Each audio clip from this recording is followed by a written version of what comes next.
Inamin ng aktor na si Jericho Rosales na meron na siyang naramdaman sa unang pagkakataon na lumabas siya kasama si Janine Gutierrez.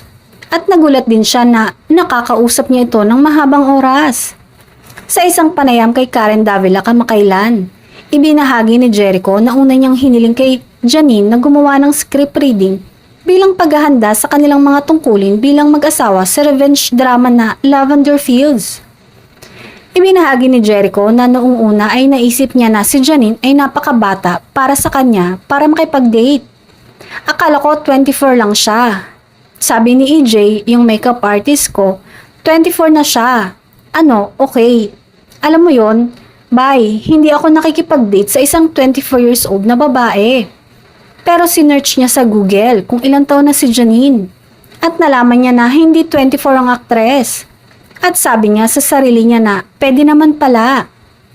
Pagkatapos ay ipinahayag ng aktor ang kanyang paghanga sa personalidad ni Janine. She talks calmly. A sweet person who's like almost never upset about anything.